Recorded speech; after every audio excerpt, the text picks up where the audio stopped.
Hi everyone, and today let's explore virtualization and understand some of the critical planning considerations with virtualization in the private cloud. First of all, let's think about virtualization at multiple layers and how we provide high availability for it. Up to now, we have been talking about host clustering, which is where we actually cluster physical servers and we can move the VMs or services from one physical host to a different physical host. This gives us the ability to patch a physical host but not affect any guest which is running on top of it. We also have the ability to use fiber channel, FCOE, serial attached SCSI or iSCSI with this model. However, we have the ability to do what's called guest clustering as well, which we have alluded to a few times already. With guest clustering, we are actually clustering the VMs themselves. So the VMs are running Windows Server Enterprise Edition or Data Center Edition, and then there are services running inside those VMs. Those particular services inside the VMs, for example, a SQL database inside the VM. Now, how the ability to move to a different VM to minimize the amount of downtime. This is ideal in scenarios where you have to patch the guest operating system itself. However, you are patching the host operating system, you can move a VM to a different host. If you are patching a guest operating system, you need to move the service running inside the guest to another host for this additional downtime. However, one caveat with using guest clustering is that you must use iSCSI as there are no virtualized HBAs for the other storage protocols. One of the most common questions we get is about combining host and guest clustering. Whether you can mix physical servers with guest VMs as long as they are part of a cluster.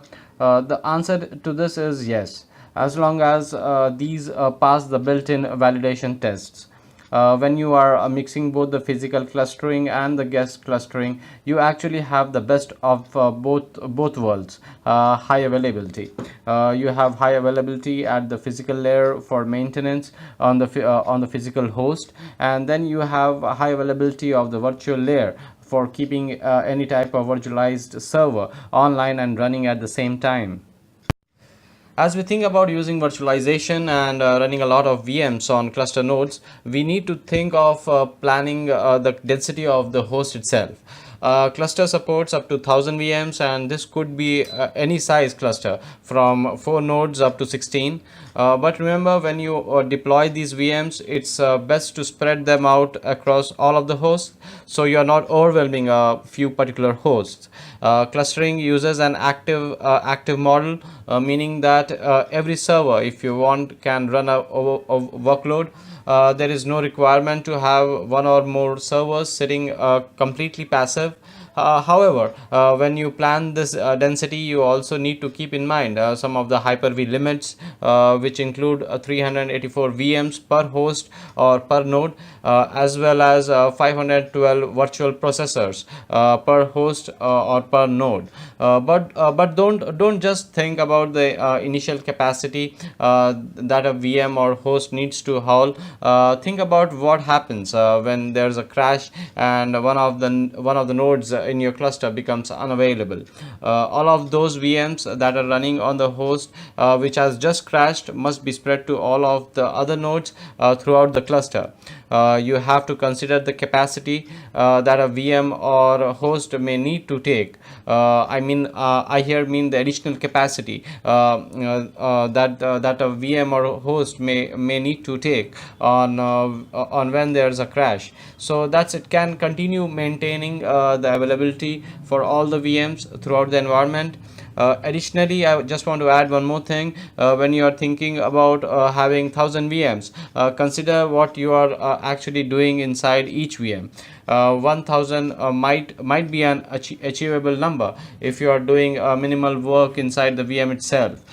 If you have thin clients running VDI sessions, for example, However, you have highly intensive workloads running inside the VM, such as a SQL database. You'll want to test that well, because SQL uses a lot more IO and memory, and so it's going to use additional host resources. When you design this implementation, test with production workloads running inside the VM to make sure that not only the host but also the networking can handle the throughput to your storage area network and all of those IOPs per second. When you think about clustering and virtualization, remember you can run just about anything inside a Hyper-V virtual machine. All of these servers are services are supported components using Hyper-V. When all of the Microsoft engineering team work on projects, there is a hard requirement that everything must be tested not only on a bare metal but also running in a virtualized environment on a Hyper-V. Every new Windows Server feature, component, and workload will run in a Hyper-V virtual machine. If you want more information about all the workloads that are supported, check out the KB article 957006, which is kept constantly up to date with all of these supported Hyper-V workloads. Finally, a quick reminder about the Microsoft Private Cloud Fasttrack. As you see, we have covered a lot of information as far as core private cloud infrastructure planning. But if you want to simplify your process and your acquisition of this particular hardware and series of technologies, consider working with one of the private cloud Fasttrack partners for an optimized reference architecture.